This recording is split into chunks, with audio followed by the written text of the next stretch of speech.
Itu yang bikin ibu kalau ke mall itu pulang ke rumah masih ingat tas yang ibu lihat itu. Nah itu artinya pengaruh setan melekat sampai ke rumah.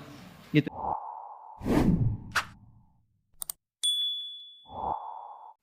Nih, saya kasih rahasia ya. Ini diantara kita saja. Janji ya. Takbir saja. Kalau paham yang dibaca, itu nikmatnya tak terlukiskan. Abu Bakar As-Siddiq radhiyallahu taala anhu itu baru takbir Allahu Akbar sudah gemetar, nikmatnya khusyuk. Ali bin Abi Thalib radhiyallahu taala anhu, Sayyidina Ali bin Abi Thalib itu pernah kena duri yang tipis itu kan, itu sakit ya, nyabutnya sulit tuh. Apa bahasa Rusianya itu kacugak itu kena duri tajam, sakit dan sulit dicabut. Jadi begitu mau dicabut terasa. Ada sahabat bilang begini, temannya, kawan beliau, saya tahu kapannya waktu yang tepat untuk mencabut. Begitu takbir Allah, Allahu Akbar, takbir, itu dicabut durinya, bahkan tidak ada perubahan di ekspresi wajahnya, sama persis dengan saat mulai bertakbir. Gitu. Hanya satu kalimat, Allahu Akbar, ucapkan di lisan, terjemahkan di pikiran, Allah Maha Besar. Di pikiran kita mengikuti, menerjemahkan. Sebab kalau pikiran tidak mengikuti, setan memiliki celah. Namanya khanzab. Ada setan penggoda orang sholat namanya khanzab. Saya tidak berani menjanjikan, tapi satu saat kalau kita nanti ada waktu, kita ngaji khusus fikih setan. Sepakat? Halo, jangan lihat saya begitu ya. Nanti ada 9 jenis setan yang harus kita waspadai. Dari mulai setan wudhu, setan rumah, setan kantor, terus setan pasar. Ada bu, setan pasar. Sekarang sudah mulai keren, jadi ke mall. Gitu. Itu yang bikin ibu kalau ke mall itu pulang ke rumah masih ingat tas yang ibu lihat itu. Nah itu artinya pengaruh setan melekat sampai ke rumah. Gitu. Ibu belanja tuh, padahal beli makanan aja, tapi pulang ke rumah mau tidur, Pak tadi ada yang bagus deh Pak, tas di sana itu gitu. Nah itu ikut tuh. Udah lama tas kan masih banyak tuh, yang penting fungsinya bisa jadi ibadah. Oh iya ya Pak, ya Allah itu kan dihisab. Tapi yang tadi juga bagus kok Pak itu. Itu ke bawah.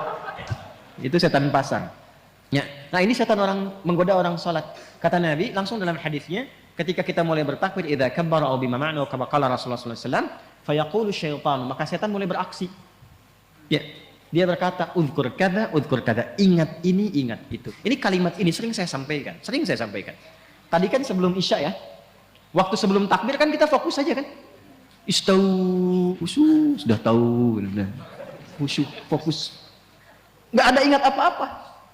Tapi begitu takbir Allahu Akbar, langsung muncul semua di kepala tuh. Ini hujan berhenti apa enggak? Ini pulang bagaimana? Ya kan? Dan sebagainya. Muncul, betul kan begitu kan? Muncul kan? Betul. Nah, berarti hadisnya benar. Dan Nabi nggak mungkin salah karena ada petunjuk wahyu. Hatta la yash'ura lil musalli kam raka'atan yusalli. Sampai ada orang sholat itu tidak menyadari berapa rakaat sebetulnya dia sedang menunaikan sholat. Pasti terjadi. Nanti subuh kejadian nih besok nih. Ini begitu anda takbir dari mulai tahajud, kalau yang tahajud. Nanti kata-kata saya ini akan muncul lagi tuh. Allahu Akbar, ingat nih, setan akan menggoda ini. Itu setan. Itu setan.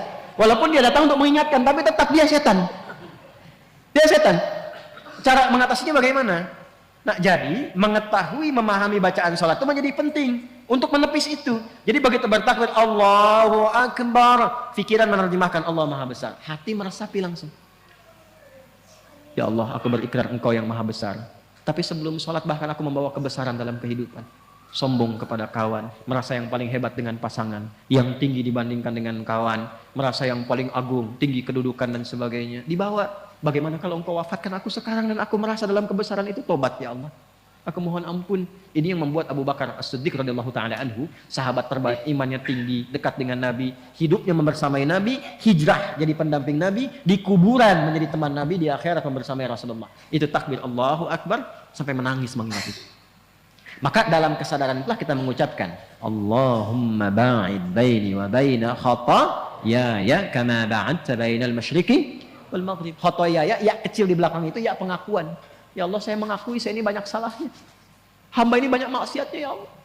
Sedangkan hamba masih mengaku hambamu. Hamba berharap surgamu, hamba berharap pertemuan dengan Rasulullah, tapi hamba mengakui hamba banyak dosa. Maka anda katakan kalau memang dalam sholat ini hamba pun masih membawa banyak dosa ya Allah, dengan ampunanmu yang tanpa batas, mohon ampuni dosa hamba dan jauhkan dari hamba sejauh-jauhnya seperti engkau jauhkan timur dan barat yang tidak pernah bertemu. Hamba malu bertemu denganmu ya Allah dalam keburukan. Itu maksudnya. Maka kita katakan juga di doa yang lain ada 12 jenis doa iftitah. Wajjahtu wajhiya lilladzi fataras samawati wal arda hanifan musliman wa ma ana minal musyrikin. Inna salati wa nusuki wa mahyaya wa mamati lillahi rabbil la syarika lahu bidzalika umirtu wa ana minal.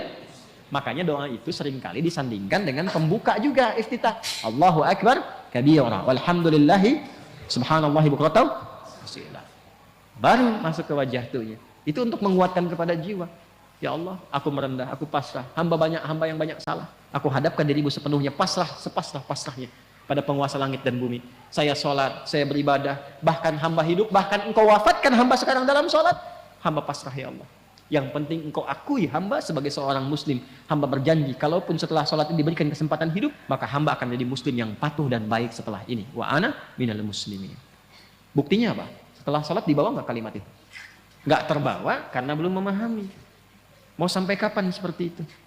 Sedangkan kita sudah ribuan kali menunaikan sholat. Kenapa dari sekian ribu itu tidak ada yang kita usahakan untuk menikmati sholat itu? Sudah nikmat belum? Tapi kan yang penting benar rukunnya Ustaz, betul. Dan itu mengangkat kewajiban, menghilangkan dosa. Ada pahala kalau rukun terpenuhi. Tapi problemnya, ada nggak dampaknya kepada jiwa yang terasakan dalam menjalani kehidupan dunia? Sebab dulu orang sholat itu bukan hanya menggugurkan hukum, berubah menjadi orang baik.